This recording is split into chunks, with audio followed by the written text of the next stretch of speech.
Good afternoon and welcome. This is ASO Radio News, ASO TV News. At 3, I am Isa Nu. The headlines. President Bola Tinubu urges peaceful Osun governor election, charges security agencies to protect voters. Osun governorship election will be transparent, says INEC. Governor Ademola Adeleke and wife Titilola Adeleke vote in Ede. And the Southeast Group endorses Tinubu for second term site reform gains. And here are the details of the news. President Bola Ahmed Tinubu has called on the Independent National Electoral Commission, INEC, and security agencies to ensure a peaceful, transparent, and credible governorship election in Osun State. Tinubu made the call in a statement by his special advisor. The president also directed the Inspector General of Police, Tunji Disu, and other heads of security agencies deployed for the election to provide adequate security at the polling unit and prevent any attempt to disrupt the process. He stressed the need to protect both voters and electoral officials, urging residents to participate in the election without fear or intimidation. Tinubu urged voters to exercise their civic responsibility peacefully and refrain from actions capable of undermining the conduct of the election. The Independent National Electoral Commission, INEC, has stated that the governorship election in Osun State will be free, fair, and transparent. It spoke as activities for the last of-cycle election before the 2027 general election climaxed. According to INEC, yesterday ballot papers and result sheet arrived in Osogbo, the state capital. They were sent to the Central Bank of Nigeria office, from where they will be distributed to other parts of the state.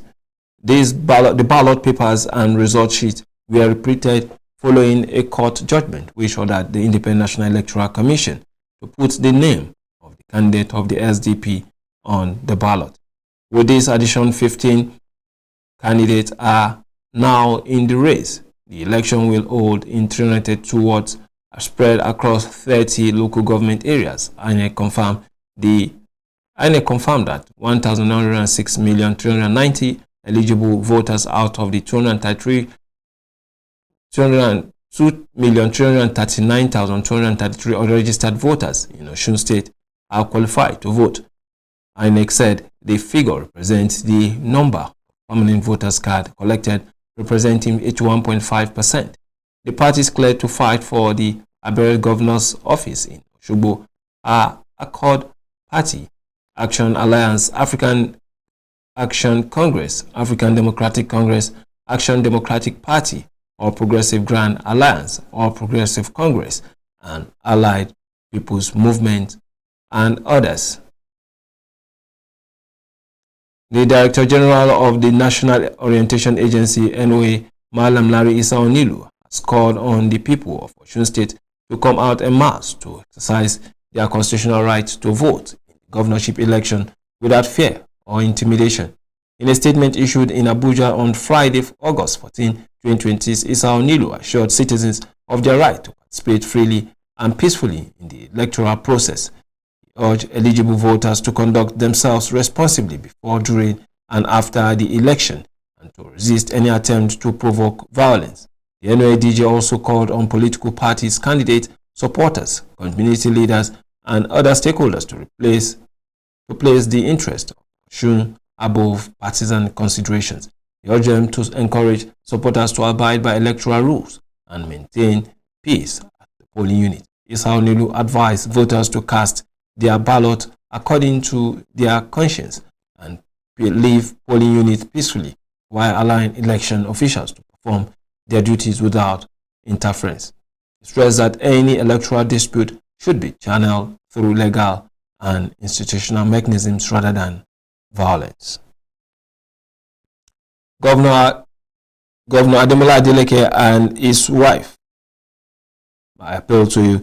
The Osun State governorship election recorded high voters turnout on Saturday as residents trooped out early to polling units across the state, even as security agencies intensified operations that led to the arrest of a serving lawmaker and 179 suspected electoral machineries.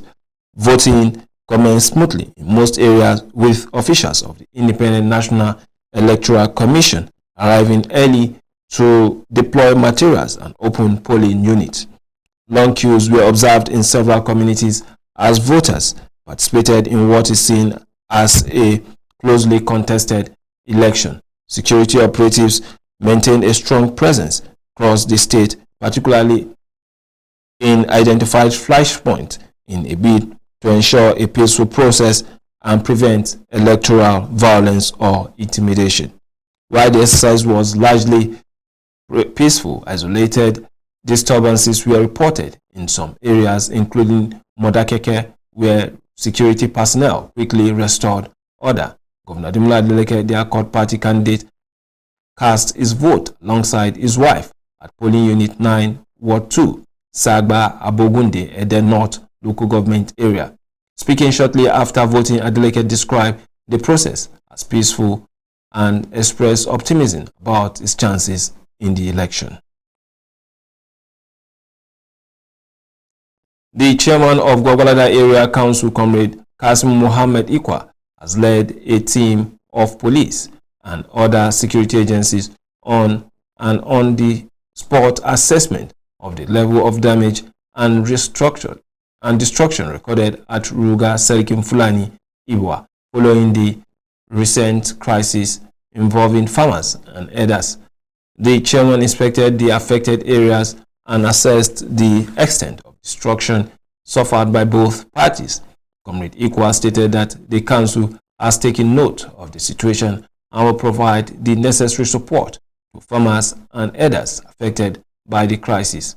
Comrade Ikwa reiterated his commitment to ensuring peaceful security and justice in Gwagwalada Area Council, stressing the need for all parties to embrace dialogue and peaceful coexistence. Correspondent Abdullahi Mukhtar reports that the Gwagwalada chairman assured the affected communities that the council would continue to engage with relevant stakeholders and take appropriate steps to support victims and prevent further escalation of the crisis. In line with the objectives of the upcoming STEM program, the wife of the chairman of Kwali Area Council, Ms. Abigail Nu Daniel Kwali, has organized an educational field trip for students from government secondary schools across the 10 political wards of the area council to the Shedda Science and Technology Complex Kwali. The field trip brought together 20 students from each political ward and encouraged interaction and knowledge sharing among students from different parts of the area council. Correspondent Abdullah Mukhtar reports. The trip was designed to complement classroom learning with practical exposure in science, technology, engineering, and mathematics. Speaking, the wife of the chairman, Mrs. Abigail Daniel Kwali, said the program provided an opportunity for the students to bridge the gap between theory and practice while inspiring them to consider careers in science, technology, engineering, agriculture, and other related fields. I come to realize that my people in Kwali Area Council or the students of Kwali Area Council are afraid of sciences, thinking that all the belief that have been embedded in them that science is very, very difficult. But now I want to put it up to them that science is not difficult, that it is the courses or there are things that they can do with determination and constant reading. I want to expose the students of Kwali Area Council to sciences, because if I can keep this to continuity, I believe that we'll have more doctors, more medical doctors, more engineering, more researchers, and more science students, if possible, more nurses in our area council, which we are lacking. Mrs. Kwali said the STEM program represents a deliberate investment in the intellectual development and future of young people in Kwali Area Council through a combination of practical exposure, science quiz, debates, and other educational engagements. My husband is the executive chairman of Kwali Area Council, and he's a lover of education. He believes in education. He encourages young ones in Kwali Area Council to not joke with their education. He believes that with education, they can aspire more. Because if you are educated, you'll be exposed to many things. So I encourage them to keep on reading. They should keep on reading their book and keep play aside. Some teachers and students who spoke with ASO Radio and Television commended the chairman's wife for her foresight and initiative in contributing to the development of science education in the council area. Honestly, the First Lady has tried. This is the first of its kind since when I've been in the Kwali Area Council, and there is a platform for the indigenes to showcase their talent and to showcase themselves to be able to be the leaders of tomorrow in terms of STEM, that's science, technology, engineering, and mathematics. I am comfortable for participating in the quiz, this opportunity, because it will help me to learn more. I feel happy, I feel grateful, I trust myself and my school. I'm happy that my school is among the school that's participating on the debates. Our school wants to appreciate Mrs. Abigail Daniel for her efforts, for everything she has done for us today. A science quiz and debate competition for indigenous students from government secondary schools across the 10 political wards of Kwali Area Council this September. Abdullahi Mukhtar, ASO Television News. The Nigerian Safety Investigation Bureau has warned that reducing the ticket sale charge from 6 to 4% could affect its ability to investigate transport accidents effectively. The NSIB Director General Captain Alex Bade gave the warning during a media briefing in Abuja, saying the Bureau's responsibilities have expanded beyond aviation to include rail and maritime safety investigations, requiring more funding, equipment, and specialized personnel. Bade disclosed that the NSIB is currently investigating 7 major incidents across the 3 sectors, including the Arik Air engine anomaly, the Warri Itakwe train derailment, the Benue River boat accident, and the Enugu Air runway excursion. He stressed that the investigations are focused on identifying the causes of accident and making safety recommendations rather than apportioning blame. The NSIB says it has released 8 investigations report so far in 2026 and plans to complete its 7 ongoing investigations before the end of the year, and it's also strengthening cooperation with local and international safety agencies to improve its investigative capacity and transport safety. You are watching ASO Television News. You can watch us live DSTV channel 392, also on StarTimes TV channel 127 and Free TV channel 507. We are also on the UHF band on channel 38. Still to come, Southeast Group endorses Tinubu for second term. Site reform gains. Stay with us for details after the break. In Biggie's house, there's no place to hide. And even when you think no one is watching, the energy can swing in an instant. This BB Naija Season 11, everything burns brighter. Only the biggest moves tip the scale, because nothing is given, but everything is for the taking. When the world watches, will you be outshined? Or will you step up and take the spotlight? Big Brother Naija Season 11 starts Sunday, July 26th, showing 24/7 on DSTV Channel 198 and GoTV Channel 49. Headline sponsor, Bet Power.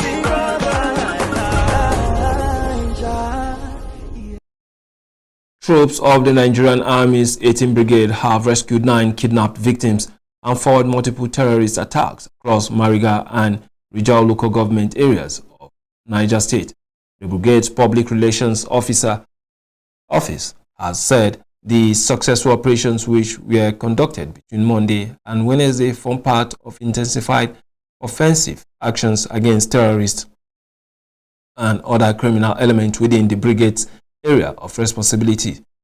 9 victims held by the kidnappers in Mariga local government area, freed by troops of the Nigerian Army Training Center Admin Battalion deployed at Kotonkoro. The freed individuals were immediately handed over to Mariga local government authorities for documentation and reunification with their families.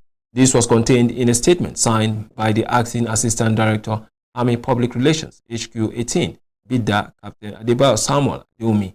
The statement said that the recovered livestock was transferred to appropriate civil authorities. Adewumi also stated that on Monday, the brigade's quick response force, working with troops of 311 Artillery Regiment and the Chief of Army Staff Special Intervention Battalion, intercepted an attempted terrorist infiltration of Inana village at Majal and Tunga Bisala villages, also in Rijau local government area. During the subsequent search of the contact area, troops recovered one AK-47 rifle and empty magazine and assorted ammunition of different calibers.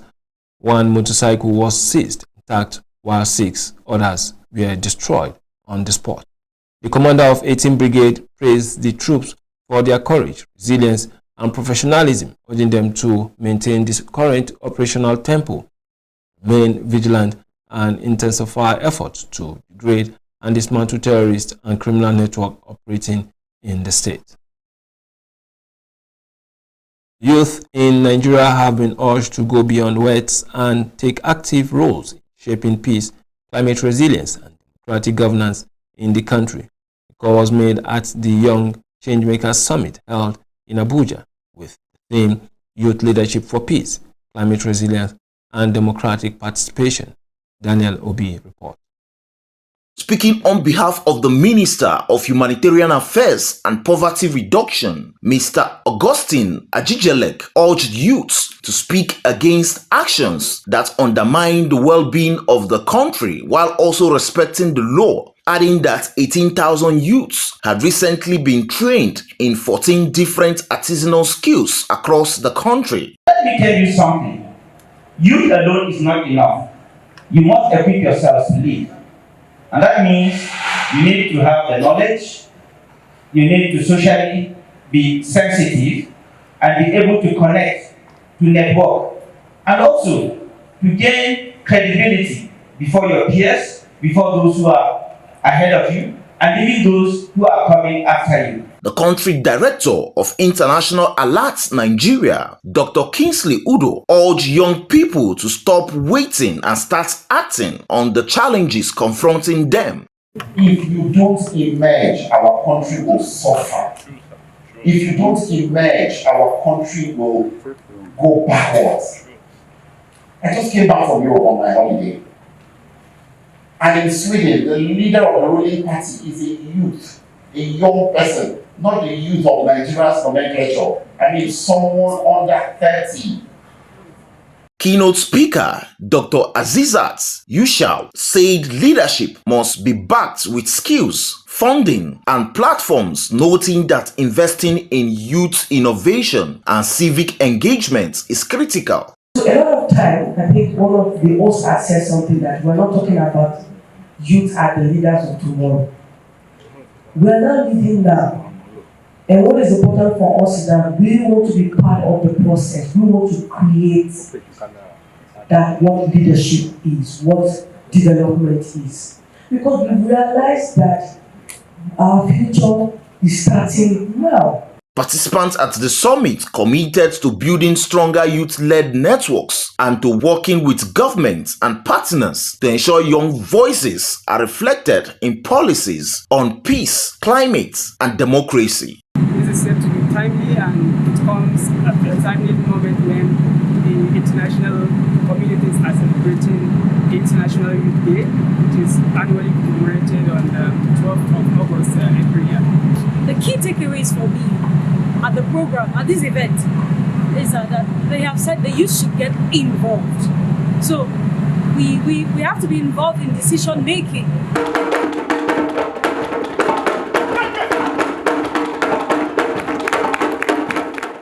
Daniel Obi, ASO Television News.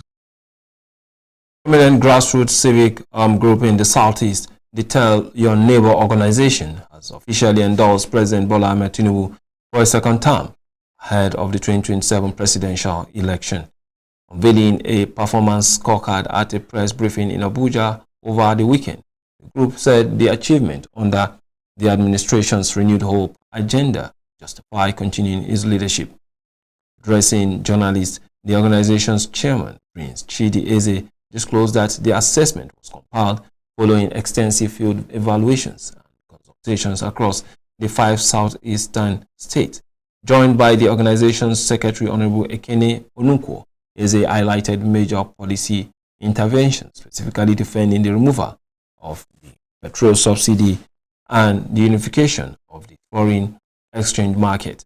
The group scored the administration highly on critical infrastructural development, citing landmark projects such as the Lagos-Calabar Coastal Highway and the Sokoto-Badagry Superhighway, along with major investment. They also lauded human capital intervention, including the Nigerian Education Loan Fund, NELFund, and the 3 million technical talent initiative aimed at youth empowerment. On security, Eze noted progress in funding the armed forces, praised reported gains against insurgency. Academic activities at the Enugu State University of Science and Technology may be disrupted for the next 2 weeks as the Academic Staff Union of Universities, ESUT branch, on Friday commenced a warning strike over unpaid allowances, salary arrears, and poor welfare for its members. The warning strike, which began on Friday, August 14, 2026, followed the expiration of a 1-month ultimatum the union issued to the university authorities. ESUT demanded the implementation of the 2025 agreement by July 31st, but reported no progress. At a press conference in Enugu, presided over by ESUT branch chairman, Comrade Andrew Ape, the union said the agreement had yet to be implemented. The lecturer said the decision to embark on the warning strike followed several unsuccessful attempts to resolve the issues through dialogue. One of the union's major grievances is the alleged non-payment of earned academic allowance since 2009, leaving more than 17 years in arrears. The union said the strike would last for 2 weeks unless the issues prompting the action were addressed. According to the union leader, over 17 years of arrears remain unpaid despite repeated promises and several engagements. It also complained about outstanding arrears arising from the implementation of the 2019 Minimum Wage Act. According to ESUT, the consequential adjustment covering April 2019 to May 2023 had yet to be paid to its members. The United States is strengthening agricultural trade and investment ties with Nigeria through its Freedom 250 initiative aimed at creating new opportunities for business in both countries. As part of the initiative, U.S. livestock expert Dr. Greg Bevere engaged Nigerian agribusiness leaders and government officials in Abuja on livestock development, agricultural technology, trade, and productivity. The program also featured the U.S. Nigerian Livestock and Feed Connect, bringing American and Nigerian livestock companies together to explore business partnerships and investment opportunities. The initiative further engaged young Nigerians through American spaces across the country, enlightening opportunities in livestock productivity and agribusiness. The Association of Energy Policy and Development Consultant, AEPDC, has withdrawn its earlier call for the removal of Bayo Ojulari as Group Chief Executive Officer of the Nigerian National Petroleum Company Limited, saying further investigations showed that its initial position was based on incomplete and misleading information.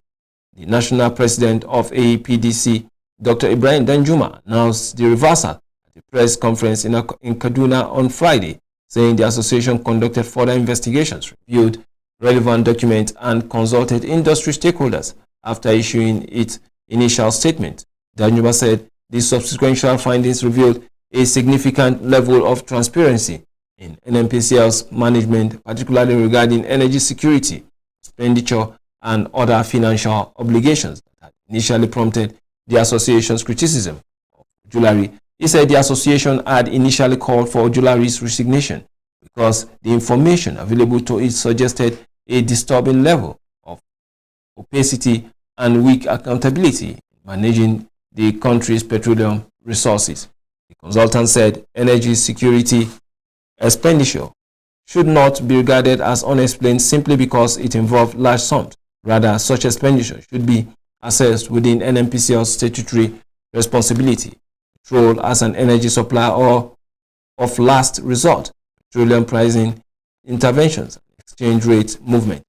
Danjuma said the association also found that NNPCL's financial disclosures contained explanations that allowed the claims to be examined and independently scrutinized. Veteran actor Afiz Oyetoro, popularly known as Saka, has defended filmmaker Funke Akindele against claims that she is strict on set. In a recent interview, Saka praised the award-winning actress and producer, saying she treated him well during their time working together. Addressing the widespread perception that Akindele is tough, Saka, who worked with the actress on a December film Behind the Scenes, said he actually prefers that approach. According to him, managing multi-million naira productions requires discipline. The actor clarified that Akindele does not have a bad temper, adding that she is fair to anyone who does their job well. Saka also described Akindele as someone who separates work from play. Akindele is currently one of Nollywood's highest grossing filmmakers, known for blockbuster titles and large-scale productions that require tight coordination on set.